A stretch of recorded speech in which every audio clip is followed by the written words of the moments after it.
The views and comments expressed on the following radio program by its hosts and their guests do not necessarily reflect the views of rmconair.com or its affiliates. Listener discretion is advised. Yeah.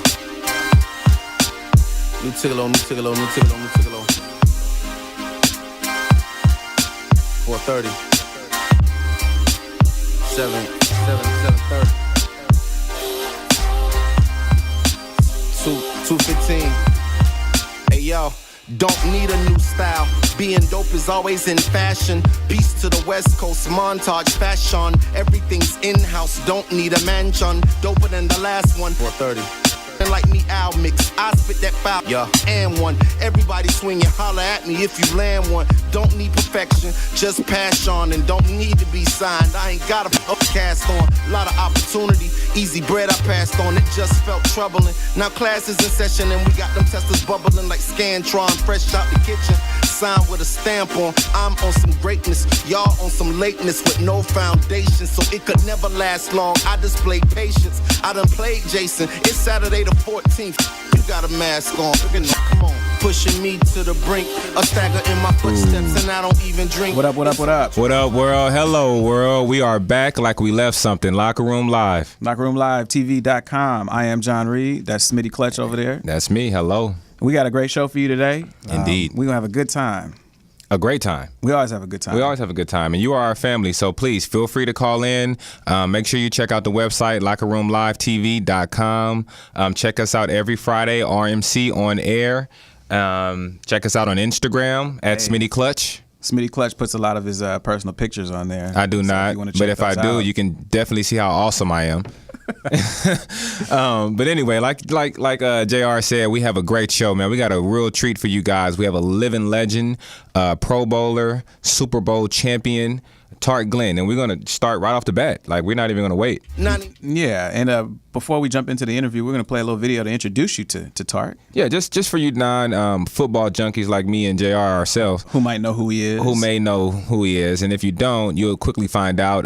He's known for protecting the great Peyton Manning, but he's great in his own sense. And he was definitely a Pro Bowler and top 3 elite left tackle. Yeah. And those are the big guys that get it done. The big uglies. Yeah, but don't call him ugly.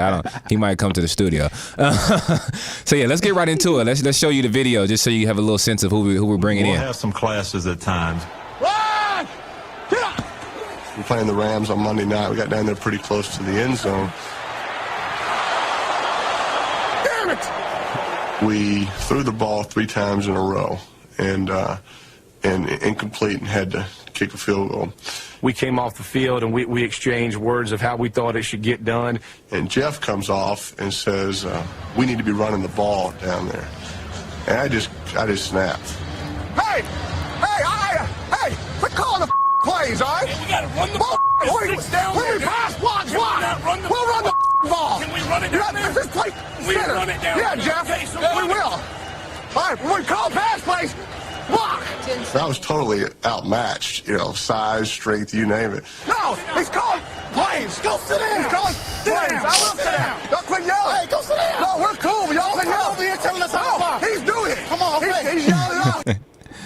All right. So we have the guy, big number 78 on the show, the one that stopped all the nonsense that Peyton Manning. The enforcer, and you should have an idea. If he's telling Peyton to step back, you should already know the type of player he was and the respect he had on the team. So, we're going to introduce you to the enforcer, the great Tarik Glen himself. Tarik, you there? Yeah, what's up? How you doing? What's up, man? How are you? I'm chilling.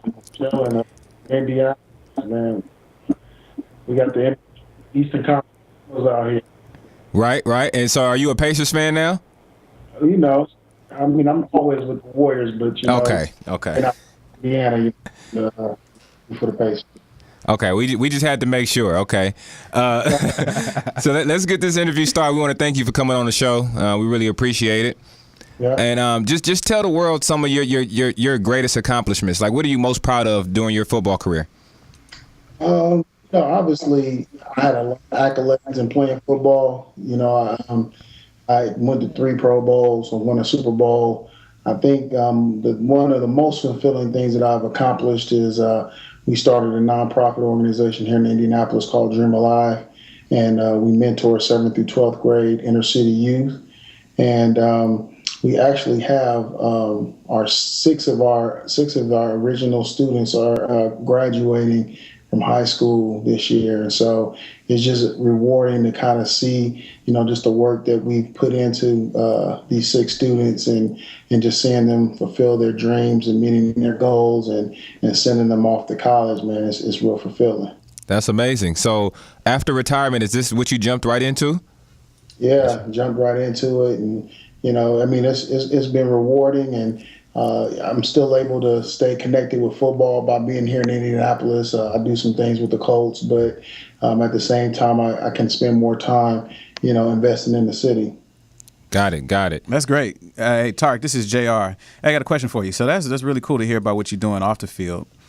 But on the field, a lot of people, they might know your work, but they don't know you. They see Peyton. They see all the glamour that the Colts was getting there for a minute. They see all the touchdowns. They saw, Harrison in the end zone. They see the success of the team overall. But on the field, what would you say is your greatest accomplishment or greatest accomplishments? Yeah. I guess on the field, some of my greatest accomplishments, obviously was just playing, being able to block for Peyton Manning, playing on one of the best offenses during that era, and being able to, shut down some of the best defensive ends that, I obviously had to face. Got an opportunity to play against the great Derek Thomas, wow. Reggie White, Jason Taylor. There's just been a lot of great players that I've gotten the opportunity to play against, compete against, and obviously I've gotten an opportunity to actually block and practice against probably one of the greatest pass rushers in Dwight Freeney. And so to being able to say that, obviously is an honor. I never took it for granted, and it was just an opportunity that, I just enjoyed while I had that opportunity. Now, you mentioned all these great pass rushers. Who was the best? Who? I don't want to say who gave you problems, but who did you really have to step your game up when hey, I'm facing Jason Taylor, or I'm facing Derek Thomas? Like, who would you say had the best pass rushing ability? Well, obviously, the great Derek Thomas was probably one of the best, and it's going to be hard to for somebody to come and play as well as him. But Jason Taylor obviously was like kind of my nemesis, because when we were in the AFC East, we played them twice. And so, it'd be like, when the Indianapolis Colts faced the Patriots, I constantly went against Richard Seymour, and I was just kind of like, my arch nemesis later on in my career. So it's one of those things where I thought that Richard obviously was a great player. He wasn't so much as a pass rusher, as more as an all-around defensive end, and I would have to put him in the mix as well, because he was a great player. Now, okay. I got a question. Okay. So, Tarik, you're in there in the trenches with a Derek Thomas, with a Jason Taylor. So, what really goes on down there in the trenches? Because we don't really, we see all the touchdowns and the passes and all that stuff. But what really goes on down there on the line of scrimmage? The nasty stuff. Yeah. To give us the inside scoop. Not for TV. That's right. Obviously, there were some dirty players. And I would have to say, I got a lot of respect for all the players that I played against, but there were some dirty players that, after the whistle, there were a lot of, punching and grabbing and twisting and, doing all kind of dirty stuff just to, try to get an edge and try to get up under my skin. And so, there was a lot of NBAT fan folks talking about your mama. Are we going to name some names? Throw some names out there? All I got to say is one of the cats played, later in his career in Oakland for the Oakland Raiders. And I already mentioned his name, and I'm not. I know who that is, man. If you follow football, you know who that is. I knew that. I was thinking that. Yeah, he still plays with that, let's call it intensity. Intensity, that's a good word for it. Right. Now, one thing people may not know about you is that you basically retired in your prime. So what influenced that decision? Well, I got 4 kids, and, I had this nonprofit, and, just life began to, continue to, I just seen there was other opportunities for me to take advantage of, and I just really didn't want to ride it till the wheels fell off. Some guys, that's just kind of the way they want to do it. They want to just get as much in as they can. Whereas for me, I just enjoyed winning. I enjoyed being at the top of my game. And, I knew that eventually, I was going to start declining and not perform as well as I was used to performing. And I didn't want to, take a bad product and put it out on the football field. And so, that was kind of my philosophy. Other people have different philosophies on how they want to end their career. And for me, it's just good to know that when I look back at my last game, it was one of the most memorable moments of my life. Now, did Peyton Manning try to get you back on the field? Like, did he send you a car or like a bouquet of flowers? Like, what did he do to get his left tackle back? Definitely there was some dialogue exchange and emails, text, and, got more phone calls from him. And he didn't show up at your house, though? Period of time than I ever had. But, I guess it got to a point where he realized that, my heart wasn't in it. And he was cool with that, and he definitely respected my decision then, and he still respects my decision now. And every now and then we'll catch up and exchange words. But it was a great run. I had an opportunity to accomplish a lot of great things, and I have no regrets. Now something else that grabbed my attention, just recently, a few months back, the Colts gave Jeff Saturday, the center, longtime center for Peyton Manning, a going-away ceremony for his retirement. I don't recall anything like that for you, the great left tackle. So I think I missed the memo. Hey, I didn't see that. Maybe I missed it, but I don't recall them having anything like that for Tarik Glen. So tell me, did that ruffle your feathers a little bit, or did you feel a little insulted? Not really, because I think you better than me. It was kind of like it wasn't planned.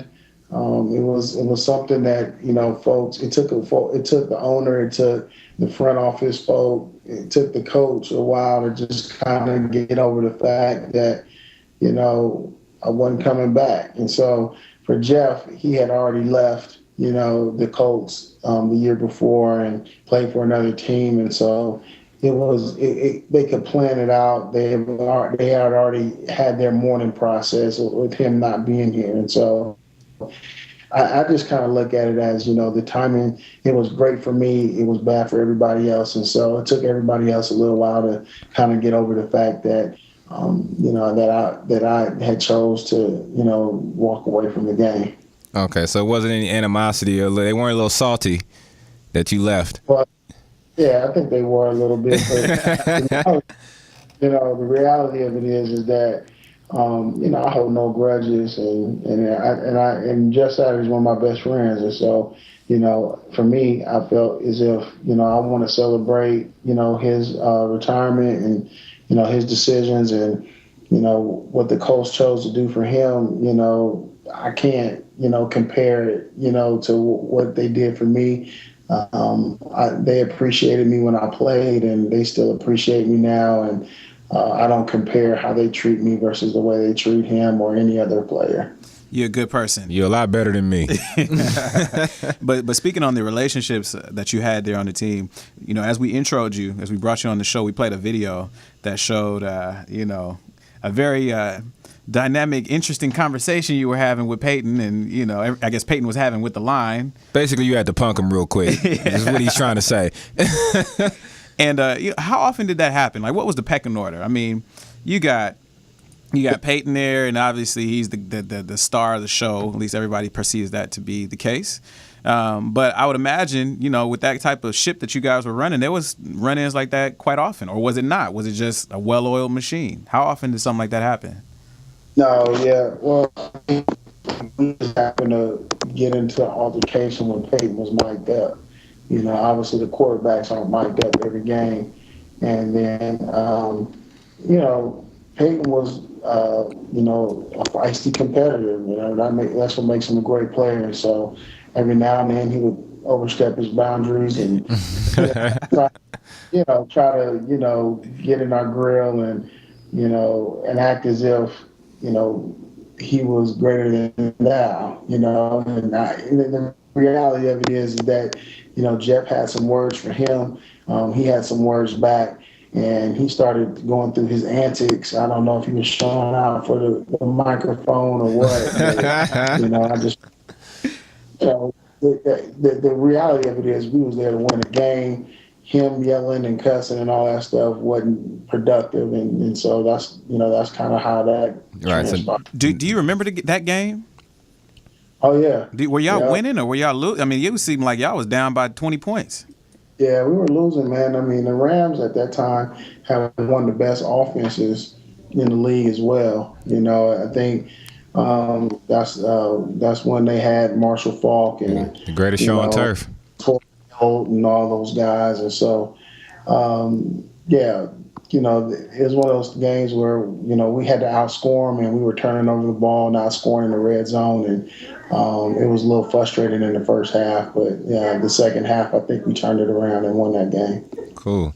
Well, Tark, I know you still follow the game. Give me your 3 top left tackles in the game right now that you see. Right now? Right now. Man.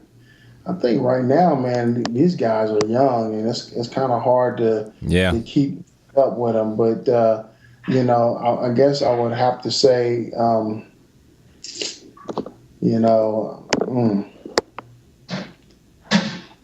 don't know, man. Joe Thomas. I don't have a top 3 right now because I really don't know these guys like I knew the group that kind of just retired. So, like I would, if I was to quote them, I would just be quoting them because those are the only ones that I know their names. Right. Have you seen any left tackle that impressed you with his talent and his ability, like a Joe Thomas or? Yeah, so Joe Thomas obviously is one of the better left tackles in the game right now. I'm trying to think. Who do the Raiders have? Oh, that tall guy that he looks like Hulk Hogan, Valdir or something like that. Yeah, I wouldn't mention him. I know Denver has a good left. Yeah, Clady, he's pretty good. Clady's nice. And now, as a left tackle, you have to be really athletic. And I've heard rumors that in your prime, you were easily dunking a basketball. Is that still the case? Can you still throw it down with 2 or what? Oh no, those days are long gone. Those days are long gone. Same thing for me. I can't take off from the free throw line anymore either. Okay. You could take off. I don't know if you could ever dunk it. Right. Well, you over here tapping glass. Hey. But there was a time when you could dunk a basketball, right? Pretty easily. Yeah, I could dunk. Yeah, there was a time. Man, there was a time. Man, that's pretty athletic. I remember that far back. That's how long ago it was. Okay. Tark, I got another question for you. A big topic in the NFL over the last, for a few years now has been performance-enhancing drugs. How big of an issue do you think it is? I mean, you hear some guys say, hey, I was just taking my supplements. I really didn't know. And you got some guys just like, I was just going in. Yeah. Who's, I mean, I guess you can't really speak for everybody, but is the testing too strenuous? Are these guys not doing it and they're just getting a bad rap, or is it a problem? Well, I mean, I think there are some guys who are just trying to get an edge, I mean, the way athletes are now, man, they're bigger, stronger, faster. I don't know if you've seen that documentary, but it's a reality that to get an edge and to compete nowadays, everybody is trying to, take the right supplements, do the right workouts, train a certain way. And it was like, obviously the more the game evolves, the more sports evolve, the more people are just doing whatever it takes to, try to make the team, try to get an edge, try to be the best. I think it's always been a problem. Now, people are just trying to find ways to beat the system. And so, I think that guys that cheat, they should be disciplined for it, because I think that, like guys like me who never did it, I worked real hard to, do it the right way. And I just think that, obviously I can accept getting beat by a guy who is just, superiorly better than me or has more talent or maybe even worked harder than me, but, they're going to cheat to do it. And I just kind of think that doesn't do the game any justice, or, I just think it's not an equal playing field. So, I definitely think that the league needs to crack down on it. I think they've done a great job with it up until this point. And so I don't really think it's a huge problem. I just think that the way medical technology advances, it's just hard to stay, on top of the trends. And so that means you only have a few guys doing it because, it's such cutting edge technology. And that's the only way guys are able to beat the test. Right. Well, hey, we appreciate you coming on the show today, Tarik, and we admire your on the field performance as well as off the field. So keep doing what you're doing and helping the kids and being a big influence in their life and in the community. And again, we thank you. Yeah, thanks for coming on, Tarik. Doing big things over there in the Bay. So I'll talk to you guys later. All right, take care. Bye now. Thanks, Tarik. That was Tarik Glen. That was Tarik Glen. So yeah, that was a good interview, man. Yeah, man. Tarik was a beast. Yeah, he was a beast, man. I don't ever remember seeing Peyton Manning ever get like blasted from the left side. Ever, you know what I mean? Ever. He pretty much, he had his lawn chair back there, had a picnic. He would just hang out in the pocket for a while. And to be honest with you, as great as people say Peyton Manning is, anybody who's got that kind of line is going to be, maybe not anybody, but not anybody. Yeah, Jamar, yeah. Because, let's be honest, though. If you hit Peyton, and I've said this for a long time, if you hit Peyton repeatedly, at some point, he might throw you the ball. Right. As far as the defense, he would throw some interceptions. And he's done that. And when Tarik was playing, we didn't see a lot of that. No. Because he was well protected. Yeah. Tarik left, and you started to see a few games. Peyton would get to the playoffs, and some people would get after him. And there was a few games when, he threw 3-4 interceptions. I'm pretty sure that spine injury didn't happen because he was playing golf. Definitely did not. So, I hope our audience understands, our sports fans understands the importance of a left tackle. Yeah. They get paid the big bucks for a reason. Yeah, and I hope they understand the importance of somebody like Tarik Glen. Peyton gets all the shine. Yeah, but that's... Yeah. But if that guy is not as excellent as he is at his position, there is no Peyton Manning. That's why I asked, did Peyton show up at the door? I think he did. I think Tarik don't want to throw him under the bus. I think Peyton was camping outside, playing the violin or something, saying, please don't go. Yeah, right. He probably got a mixtape out. But anyway, let's get to a break. And when we get back, we're going to have some playoffs for you and some current news, as always. Locker Room Live. Holla at us.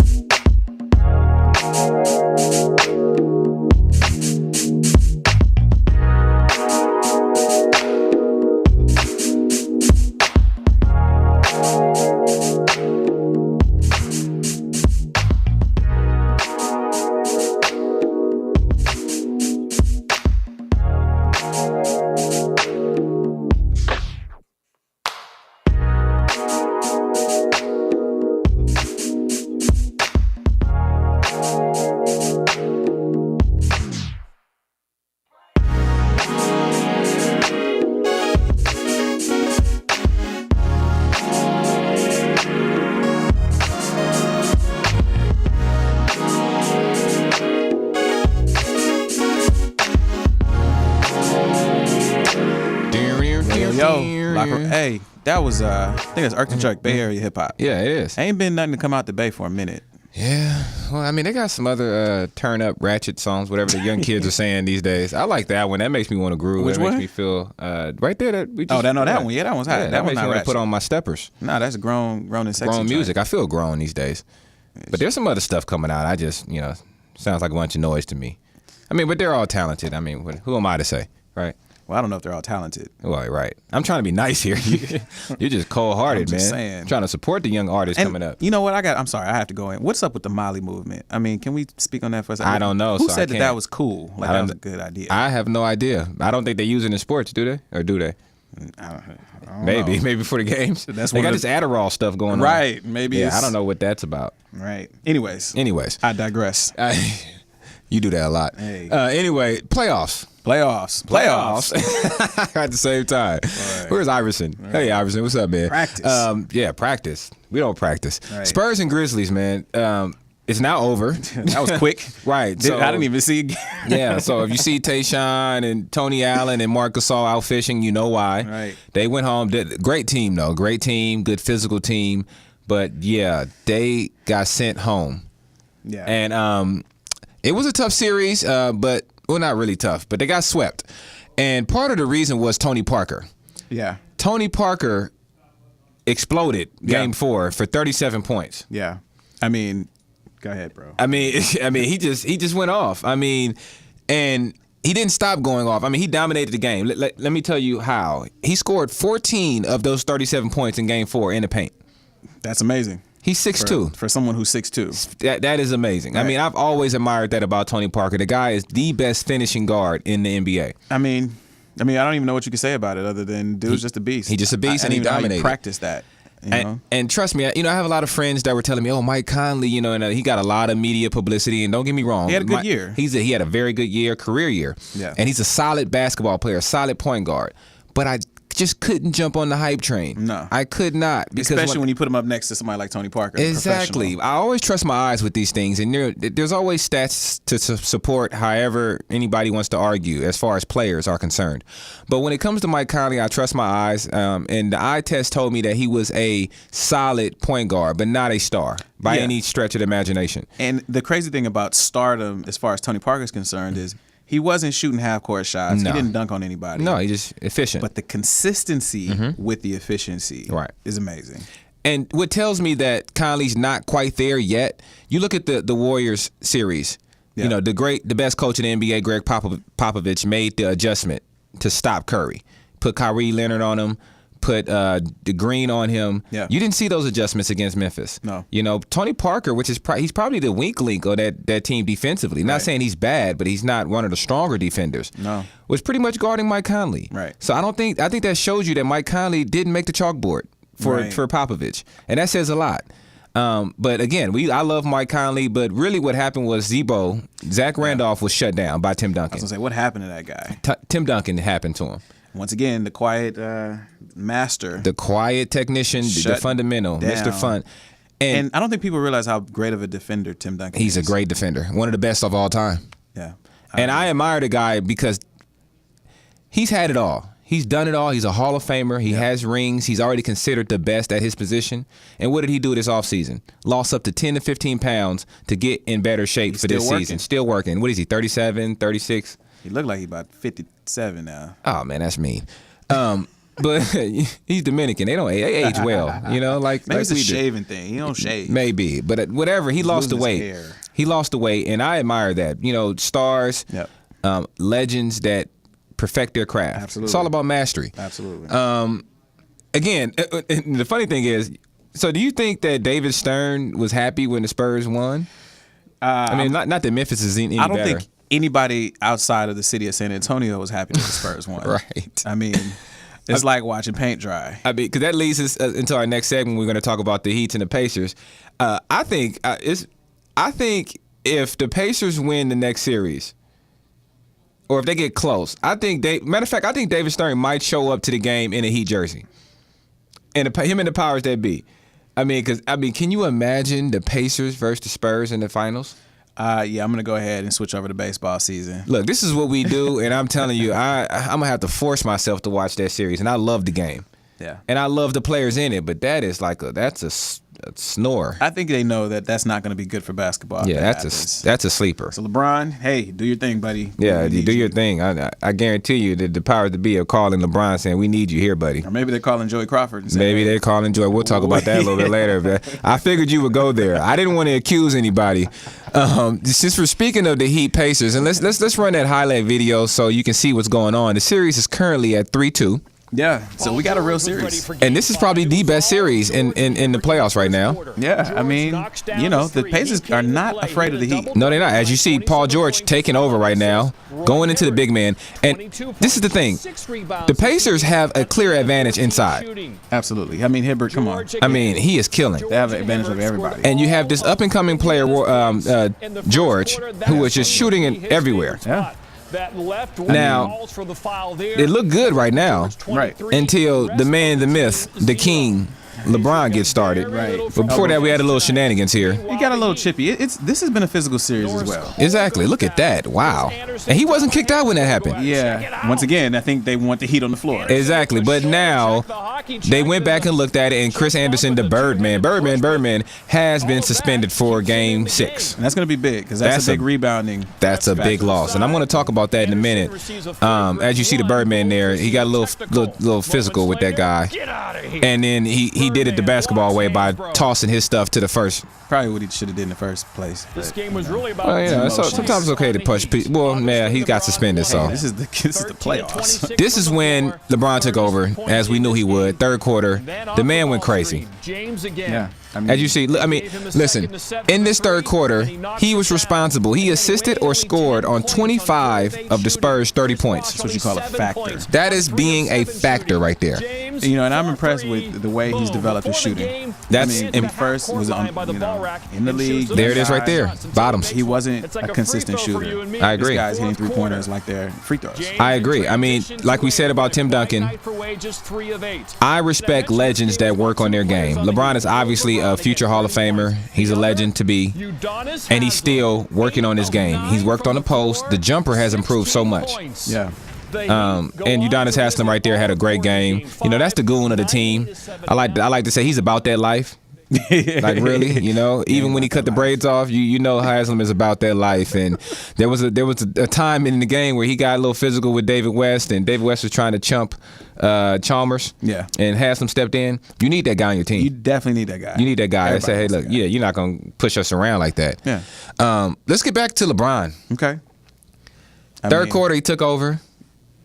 I knew he would. If I was Vogel, I would have went into the game planning to double team him. Yeah, I don't know why they. I don't either. Do that. I think Vogel trusted his defense too much. Yeah, you need to make Chalmers or Bosh beat you. Exactly. And I would even say take a little away from D Wade. Yeah. I can't remember a game this season where D Wade just put the team on his shoulders and just won a game. He did towards the end of the season. When he was on fire, he was dominating. But that was only like. Yeah, that was a few games. A couple games. In the playoffs, he has been.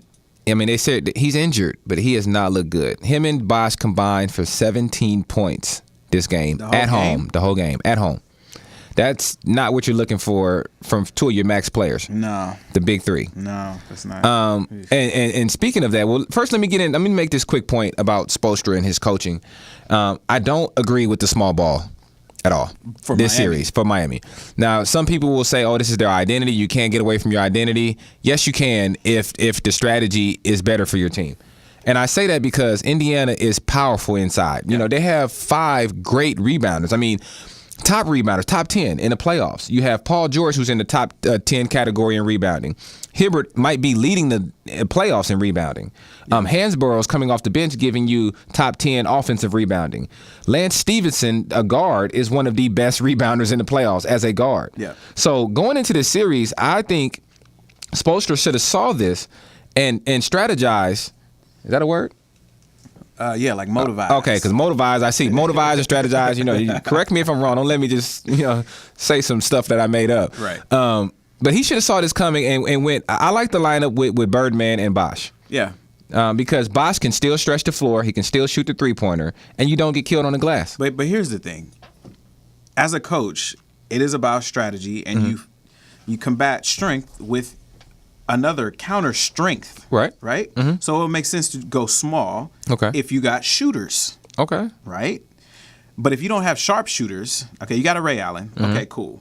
LeBron, he can shoot. D Wade is not really a shooter. Right. Chris Bosh, he can hit a 15-foot jump shot, but he's not really known as a shooter per se. Well, he stretched out to the three-pointer this year. He is shooting it. But is he a threat to where you got to put a guy, close out on that guy no matter where he is on the floor? I think at this point, yes. I think he's shooting almost 50% in the playoffs. And the reason why I say this is you look at Battier, who's having a horrendous time from the three-point line, and I don't think that's... He had a couple last game. He had a couple, but that's not a coincidence. His legs are gone. Yeah, he's having to guard David West and body with big men. Listen, he is not a power forward, and neither is LeBron. Just because LeBron can play power forward doesn't mean he needs to be out there wasting energy guarding David West. You look at game 4 when they lost? They were killed on the glass the last 2 minutes. So offensive if you're rebounds. Spoelstra, then what do you do? How do you combat the size? I start the game and I end my quarters with the big lineup, which would be Bosh and Anderson. You have Anderson out there. You keep Anderson in pick and roll so that Hibbert has to be active and out there on the perimeter and guard someone, and you put Bosh in the corner. Okay, but and what you still about have the floor spacing on the defensive end? On the defensive end, defense. Yeah, you got Anderson or Bosh. I think Bosh guards Hibbert a little bit better. I mean, it's not going to be great. They're not a big team, period. And then you put Anderson on West. And you're not going to win that battle, but at least you have a better chance than if you have Shane Battier out there guarding this man. Yeah. And they're just throwing the ball at the rim, playing volleyball and tip ins. But anyway, back to LeBron, man. Yeah, and LeBron obviously I think he's frustrated because Wade and Bosh have not showed up. Yeah. And we actually have a video of this interview when he drops the Cleveland bomb. Mentioned Cleveland? He mentioned Cleveland. If you're a Miami fan, you do not want to hear LeBron mentioning Cleveland. If you're a Cleveland fan, you don't want to hear LeBron mentioning Cleveland. Well, because he left Cleveland. Exactly. So, yeah, let's go to this interview when he drops the Cleveland bomb. in the second half, we wanted to win that game.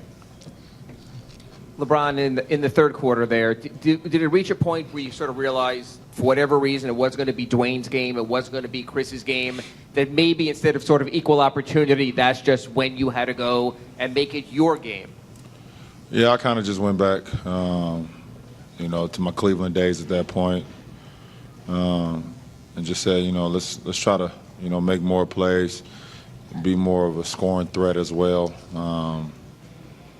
And just try to figure out a way that I can, I don't know, just, see if the guys would just follow me and just lead them the best way I could. And I was just in attack mode in the third quarter, look for my shot.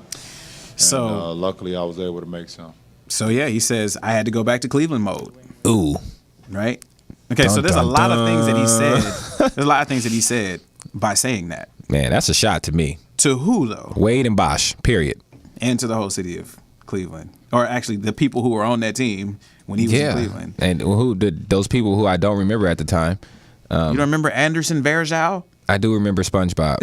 I mean, not SpongeBob. Sideshow Bob. SpongeBob. Why you just disrespected him even more? Dude, whatever. Man, that's tough.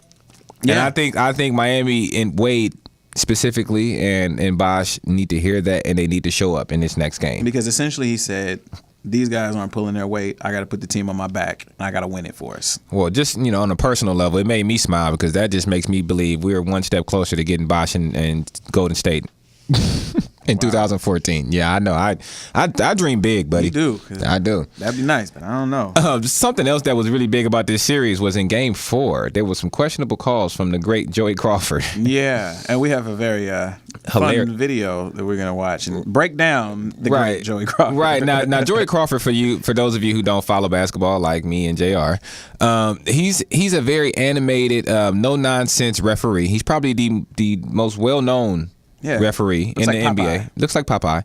Older guy. He's been doing it for a very long time. Don't get me wrong. Great at what he does.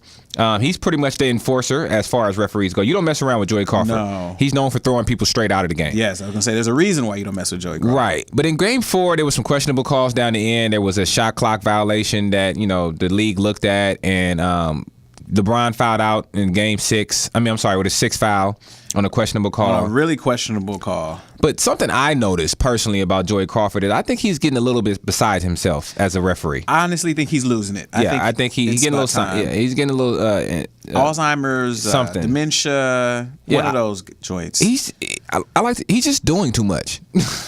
Yeah, but there's no reason for it. Like, exactly. It's almost like he's a crazy person now. I think he's been doing it so long that he feels like he's almost on a level with these players and like, hey, the world knows me, so I need to, put on a show. And word to Joey Crawford, like, we come to see the game and LeBron, not Joey. We love you, but we don't come to see or watch to see the referee. I personally am thoroughly entertained. When I see Joey Crawford on the team, on the referee squad that night, I'm like, oh, this is good. And see, you're the reason. People like you are the reason why Joey is out here doing his shenanigans in games, because he is really feeling himself. We got a hilarious video. Just check out Joey and all the things he does. We're gonna introduce you to the great Joey Crawford. Joey Crawford. 6, 2, 3, 4, 5, 6. This way. That's the way the league used to be when it was the. Pause. There he misses the free throw. And a technical foul call. I think it's on Tim Duncan. I think he just called a technical on a guy on the bench. He did. On the bench. Look at Timmy. On the bench for the Spurs. The guy's not even playing. He's not. He doesn't like that one either. Another technical foul. And then a few minutes later, he hits him with another one for laughing. And if you know basketball, 2 technicals means you're ejected. He threw him out of the game. Look at Tim's face. He's like, I didn't even know that was possible. Right. For laughing. Now, this is a great one. So as you see, Steve Nash has the ball at the top of the key. Marcus Camby is guarding someone else. Actually, no one at the right. No, it's on Camby. Equally as damaging for Portland. And everyone thought the foul was on Roy. Nobody has a clue what's going on with Joey right now. Shooting, so let's see if Nash is the one that gets fouled. Okay, no one's around Steve Nash. Foul in the playoffs? Are you kidding No one's around Marcus Camby. The great Joey Crawford. And there's an example of Joey Crawford and his fleet of foot as he falls down. Look at the tumble. And rolls into the baseline. Look. Crawford fell down, got in the way of the players. Now, if you're 67 years old, you got to get out the way. Look at Joey. It's kind of the too bad. Hey, Joey could have really hurt himself right there. See, Wade tried. I'm sure he cracked the hip. Now this one was great. Joey Crawford running down. I don't know what he was looking at, but he tackles. Damon Jones. Damon Jones getting the ball in the corner, and here comes Joey Crawford and just runs him over. I think Joey gets so riled up, he wants to play. I'm sorry. I've never seen a referee tackle a player. Look at Joey. Now, if I was Joey, I don't know if I would mess with Kmart, mess with Kenyon. He will come see you out at the buses. As you see, he walked away. He's backing up. He knew better. He's like, this dude is crazy as I am. Right? Now, this was an interesting one. Carmelo's getting into it, throwing a couple elbows, high elbows. Pavlovich gets called for the foul, though. As you can watch, here it is close up. Carmelo got the elbow in the face, elbow in the chest. Pavlovich is trying to get some position. And Pavlovich gets the call, the foul. And an offensive foul. Wow. Now, as you can see, Haslam's just going down, trying to get position. It wasn't racial profiling. It was like past history profiling. Wow. So that's Ron Artest. Now, it's bad when Ron Artest is talking about you being crazy. Like I said, the great Joey Crawford. And the funny thing is we just made him even more popular. We love you, Joey, but please, can you just slow it down with all the shenanigans? Well, he's going to have to slow it down. The league is investigating now, and they might just say, hey, you know what, Joey, it's time. It may be. We got a caller. Let's see what's going on. I'm still laughing at Joey, man. The first one was hilarious when he did. What was that he did with the Kobe Bryant? Was that a shuffle? That was the referee shuffle, apparently.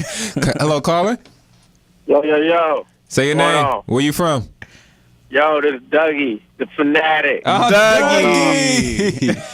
Dougie is back. Is this Doug Lee from Oakland? This is Dougie, the fanatic from Oakland, bro. Are you doing the Dougie right now? Yo. Hey, man, what do you want to talk about? Let me guess. Mayweather. I'm just saying, man. You know what I'm saying? My boy Mayweather. I know y'all heard about the fight coming up. You know what I'm saying? We wanted to get there, Dougie, but you beat us to it. My bad, bro. I'm just saying, though. Your boy, he fighting Alvarez.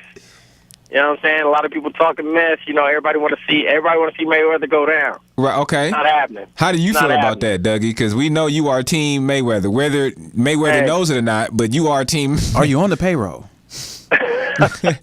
So tell me, what do you? So you don't see that Canelo is a challenge at all, Alvarez? I ain't gonna say he ain't no challenge.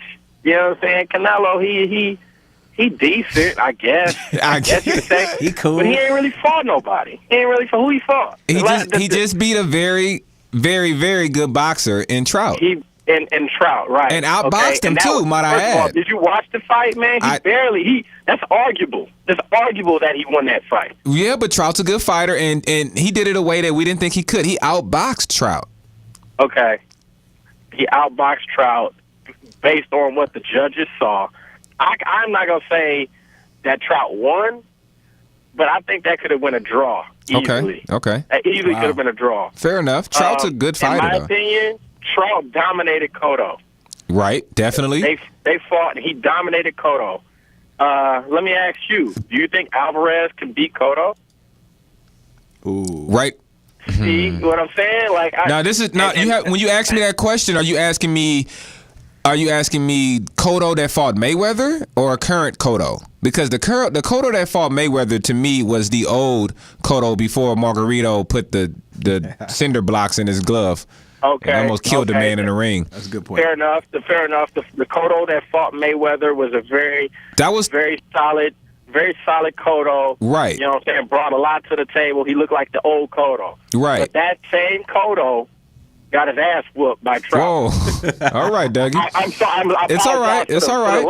The language. My bad. We know you're passionate about Mayweather. Team Mayweather. We know. Do you have maybe get a punching bag in your room when you're watching the fight? Let's send Dougie a punching bag. But no, listen. I mean, he's 22 years old, Dougie, and he's very strong, and he's a pretty good boxer. I don't know if he can beat that Cotto, but I know it'll be a very, very good fight. And I know Cotto gave Mayweather probably his toughest fight. I agree. Cotto won at least 4 rounds, and that's saying a lot against Mayweather. And I said all that to say that Alvarez is no Cotto. Period. Oh, okay. Now, that's a strong statement. That's all I'm saying. Yeah, I agree. Well, every Mexican in California disagrees with you. That's probably true, too. That's why I'm going to stay out the barrio. This fight is on Mexican Independence weekend, this is on Independence. So this is people talk a lot about Mayweather, man, but look at what he's doing right now. He is fighting a fighter heading into his prime. He's the golden boy for all of Mexican fighters on Independence Day. So he's basically taking an away fight. I heard Ruben Guerrero is going to be promoting the fight too. Yeah, I agree. I think that this is a big step in the direction of Mayweather trying to put to sleep all of his haters, basically. And I appreciate that because it's way too many of them out there for him to be the best. To be the best, you got to beat the best. That's what I got to say to Alvarez. To be the best, you got to beat the best. Okay, now Dougie, take it. He ain't fought nobody, period. All right, Dougie, I hope you're sitting down. Take a breather and keep all weapons away from you when I ask you. I want to play devil's advocate really quick with you. And like I said, please, if you have women and children around you, give them a break. Please. I want to play the bad guy here. Mayweather is doing what he accused Pacquiao of doing. And I think you know what I'm talking about. He's catching Alvarez at a catch weight. So Alvarez is going down to 152. And Alvarez struggled to go down to 154. So Mayweather's catching him at a catch weight. Do you have anything to say about that? Because, Mayweather didn't go up in weight to fight this guy. You know, he's going to have to drain himself to get down to 152 and drain a lot of his power. So talk to me, Dougie. At the end of the day, that's Alvarez's choice. Again, like I said, to beat the best, to be the best, you got to beat the best. But that was Mayweather's argument about Pacquiao when he fought Pacquiao, Cotto. We know now that Pacquiao wasn't the best. Mayweather's the best. So Pacquiao might be still asleep. I'm just saying, Mayweather's the best. To be the best, you got to beat the best. That's real. So what he says pretty much goes. You're not going to go to Michael Jordan and be like, nah, we'll play the 10. He'd be like, nah, we're going to play the 21. That's my rules. Okay, right? okay. Well, I mean, I was just throwing it out there, man, because I mean, I know Mayweather's big on the catch weight stuff, and he just did that to Alvarez. But Mayweather only got a few more fights left. He said he's about to be done. Yeah, I think it's what. And I think he's trying to solidify his legacy. You know what I'm saying? Which I appreciate, because at the end of the day, he don't want to have people when he hang him up. I don't want to see him have people being like, "Oh man, he didn't really do nothing," blah blah blah. In my opinion, Mayweather is kind of like the boxing version of Deion. Deion was the best at what he did. Period. Okay. You know what I'm saying? I don't think anybody can argue with that. And I want to see a lot of people didn't like him, just like a lot of people don't like Mayweather. But at the end of the day, you can't say there was anybody that did what he did better. Period. Very, very true, Dougie. And we thank you for this call. And we're going to look for you to be front and center at the Mayweather fight. If you're not, I'm trying to get in the building, man. I'm trying to be on the apron. Okay, I hope they let you in, Dougie. They should let you in. As a matter of fact, if we ever get Mayweather on the show or we get in contact with him, I want to tell him that you need to be part of the money team. We might need to bring Dougie down and have him as a guest. Yeah, you might need to be a guest. You're going to be our boxing expert. Seriously. All right, man. Dougie, take care. All right, y'all. All right. Wow. Man, I can't. Man, that guy. We didn't even get the chance to bring up Mayweather. I mean, he just felt it. Right. And so he probably was sitting waiting for Mayweather to make that announcement, man. Right. So that's what Mayweather does to some people, man. He's a great fighter, and no matter what happens this fight, I laugh at people saying, "Oh, this is a defining fight for Mayweather because he's fighting a very good young fighter." Yeah. That's nonsense. The guy is undefeated. I mean, he's defined his career a long time ago. Yeah. No, he's done. So let's just knock that off with all this haterism. Yeah, I'm with it. Hateration, is that what Mary J called it? Mary J called it. That's what Mary J called it. Mary J look like she can box. Was she from Queens or Brooklyn or something? Yeah, they don't play out there. Like she might take those nails off and get that. Yeah. The press on and get busy. Let's get to some current news. Dougie already took care of the Mayweather fight, thanks to him. Thanks, Doug. Then now the Kings are staying in Sacramento. Wow, how exciting. With the rest of the Cows. Right. And they got new ownership. I kind of feel bad for Seattle.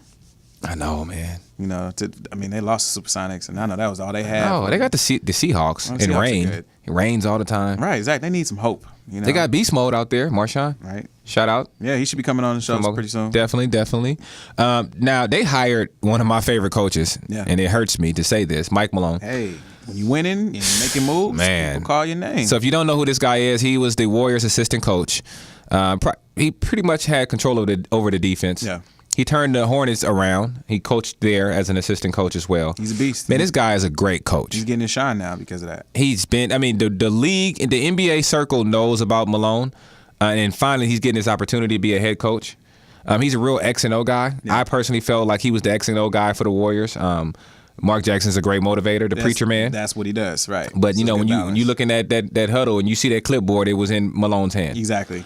And I think he's going to turn Sacramento around. It'll be interesting to see. I think he can do it. They haven't had good basketball since, 2003? No, but they got a legitimate star if he can get his head together in Cousins over there. Yeah, they got some pieces. They got some pieces. They got the little guy out there, Isaiah, too. Isaiah Thomas. That's right. I love that guy. He kills us. He kills the Warriors. Yeah. Sacramento, watch out for Sacramento. They're making some moves. I say 3 years. 3 years, yeah, maybe. 3 years. It's going to take a little time. Malone's going to turn that around. Yeah. In other news, CP3. Yeah. He's upset. Like we're talking about him every week now. Hey, and now it's coming out that, people were accusing him of getting Vinny Del is it Negro or Negro? It's Negro. Are you sure? I know you like saying that. But, Are you sure it's not Vinny Del Negro? I don't know, but I'm going to call him Negro. Okay. Well, yes. Vinny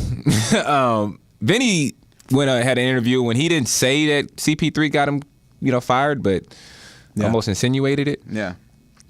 Chris Paul, people close to him, has come out and said that he's upset with the Clippers organization for having that news get out. Yeah, and was it the Clippers organization or was it just speculation? I don't know.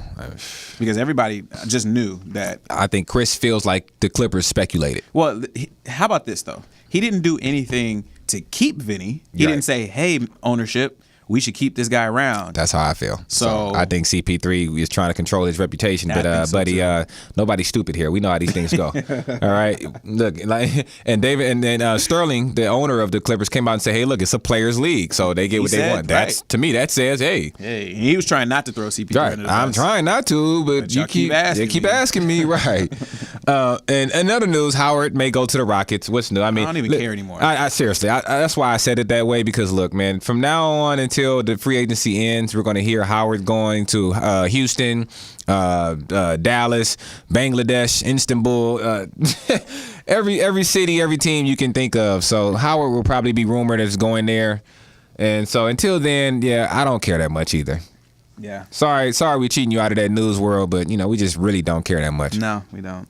So just to end it off, let's get into our last segment, which is where they do that at. Where they do that at. And we got two good ones. We got your boy Keyshawn. Yeah, this is interesting. Keyshawn Johnson. Just tell us. Keyshawn Johnson, former receiver for the Jets and a bunch of other teams, Tampa Bay. Evidently, he lives in the same neighborhood as Justin Bieber. Bieber Nation, or what do they call them? The Beliebers? Is that what they call That's them? what they call his followers. Sorry, I haven't watched it. You got to get with the movement, man. You are getting old. I'm sorry. I'm not a 14-year-old.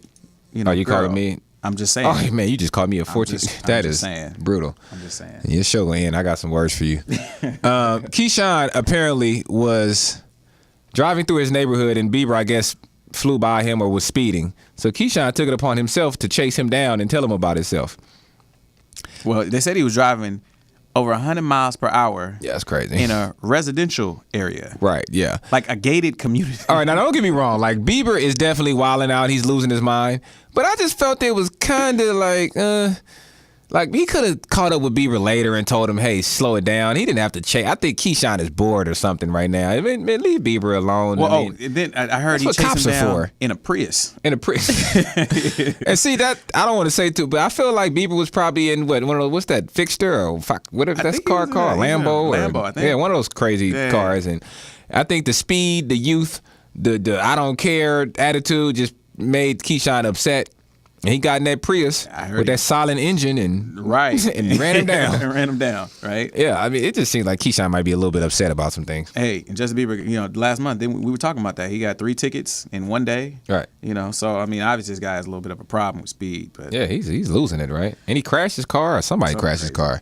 Okay. But anyway, man, shout out to Bieber. And the other joint before we got to get out of here. Yeah, we got to get out of here. Basically, Maurice Jones-Drew cold-cocked a bouncer and knocked him out. He said he didn't do it. It was his boy. And they said the lawyer has video, so I think we're gonna wait to see how that goes. Boy. So let's leave that one on the shelf for right now. You can't lie with camera phones now. That's right. Man. So let's leave that on the shelf, and we'll find out next week, and maybe we'll have Maurice on the show one day, and he can tell us himself. Yeah. We got him coming up soon. All right. Well, it's been another great show. You're in the locker room. It's great to have you. Catch us again next Friday. Check the website, lockerroomlivetv.com. We're out of here. Started from the bottom. Throw your L's up.